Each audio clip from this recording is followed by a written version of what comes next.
Good evening and welcome back to 31 Horror Nights. It's October 26th and tonight's movie is Presence. This is a 2024 movie directed by Steven Soderbergh. I have seen one of his movies before and it was for Horror Nights. It was Contagion and I thought it was good. But that was more of a thriller and this is definitely a lot more of a horror movie, a haunted house movie. The trailer is so unbelievably vague, I can't tell you thing one about what happens in this movie, which I think I've said this already. I would prefer to a trailer that gives away too much, but that doesn't mean there's much for me to talk about during these intros. I know that this movie stars Lucy Liu, and there's definitely something distinct about the cinematography here.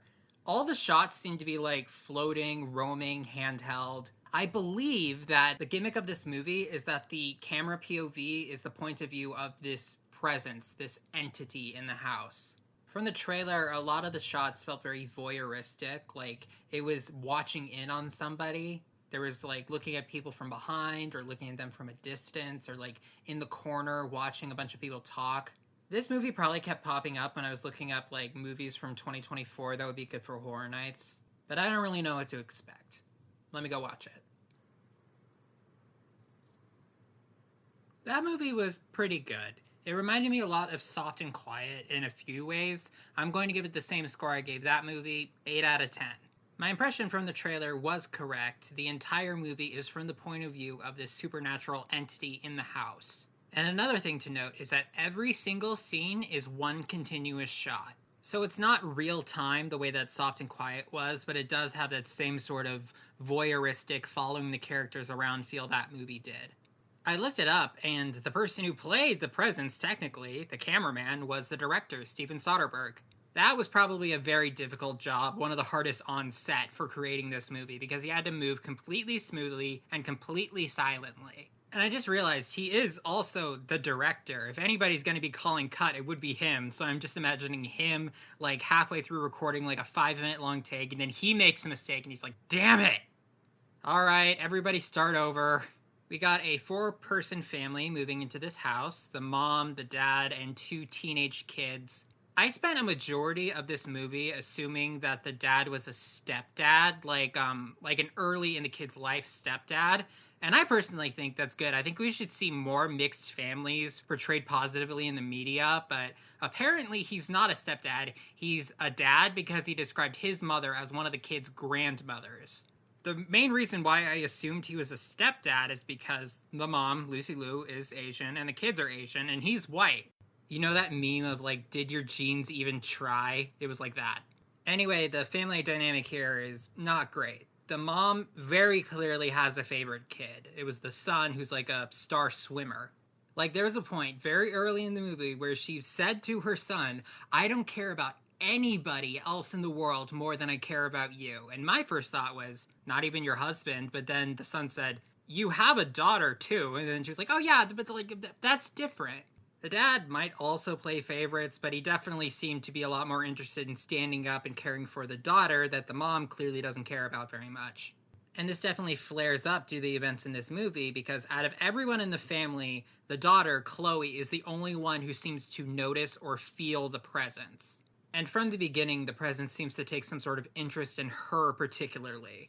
Chloe is going through a pretty rough patch in her life because she had a friend who was murdered recently. And she starts out thinking that the presence is that girl's ghost, Nadia, but it's not until the very end of the film that we actually learn the identity of the presence.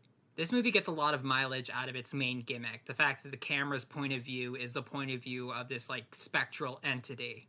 And because of that, it certainly is a very unique movie. The sort of floaty, walking around nature of the camera and the long takes make it difficult to fully forget that this isn't just a normal third-person movie, but all the same, it is always very jarring and unnerving when one of the characters looks directly at the camera. I also do think that the plot twist at the very end of the movie was set up and executed very well. And in order to describe that in more detail, I'm going to start talking some spoilers. The movie begins with the presence in the house, like when it's completely gutted and hasn't been moved in yet. And it like walks around the house and eventually like a real estate agent comes in, followed by the family, and then that's when the movie really gets started. It seems to have free reign of the house, but I'm pretty sure it's like home base or like main area is in Chloe's room, like in her closet. And while the motivations and intentions of the presence are kept like deliberately murky throughout the movie, it becomes quickly apparent that it's not like malicious. It seems mostly neutral, except for Chloe, which it seems to take a liking to. For the first half of the movie, most of the presence's actions are localized to Chloe and what she's up to, so when she brings it up, it's not treated as very important by the mother. However, when the presence trashes Tyler's room in a fit of rage after Tyler does something really terrible to another person at school and like brags about it, now suddenly this is a big problem. This needs to be addressed.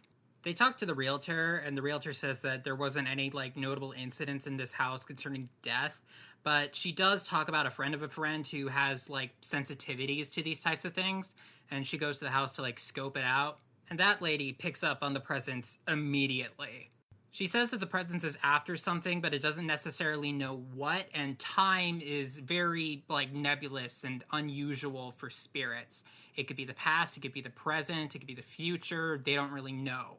I wasn't really sure why they brought that up when it was happening, but it did become obvious when we got to the final part of the movie. Chloe gets this new boyfriend, and she has him in her room a lot, and the presence really doesn't seem to like him. And its instincts don't seem to be off because you see him try to drug Chloe with like spiked orange juice at one point. And it's able to stop Chloe from drinking that juice by like causing an earthquake and knocking the cup over. But when that guy does come back, he is able to successfully drug both Tyler and then Chloe. And it's revealed that he's the one who killed Chloe's friend and some other girl, and he wants to kill her too. And this part confused me because you absolutely have seen the presence move things around. Like, it could pick up stuff, it could move things around, it trashed Tyler's room that one time. But now, when, like, they actually do need the help of the presence, it's the only one that can help at this point, it can't do anything. So what it has to do is go downstairs and wake up Tyler. And it's not easy because Tyler was just drugged earlier, but he does manage to wake him up, and then Tyler goes into the room and fights him, and they both go out the window and fall down and apparently die instantly. And then we get the final scene of the movie where we get the big reveal. The house is empty again, they're almost leaving, and the mother is the only one who wants to linger for a moment longer because, I mean, her favorite child just died. That's never really addressed in this movie now that I think about it. In fact, there were a couple plot points with her that they brought up and then just sort of did nothing with. It was kind of weird. But anyway, for the first time, the mother seems to notice the presence, and she like walks to the living room where they have this old mirror, and finally she looks in the mirror and sees the image of her dead son, and then she like collapses to the ground, and she says he came back to save her. So the big reveal is that the presence that you were looking through the eyes of throughout the entire movie was the ghost of the son who died but went back in time to save the life of his sister. And I just realized right now this opens up all sorts of like causal loop, grandfather paradox, time travel nonsense that you're probably not supposed to think about all that hard. I guess you're just supposed to treat it as like a happy ending or like a wholesome ending or something. And then, for the first time in the movie, because throughout the entire film, the presence is never outside the house. It's always in the house. You see it leave out the front door and, like, fly away in drone footage. So I guess that implies that he only felt ready to move on when he was recognized for what he did, not when he did what he came back for.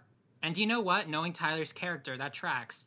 Overall, while Presence is a little boring at times, it is a very interesting movie, based on its concept and its execution. Although it really doesn't feel like it should be branded as like a horror movie or a haunted house movie or even a thriller. It's more like a drama. But it is a good drama. Alright, thanks for listening. I'll see you tomorrow.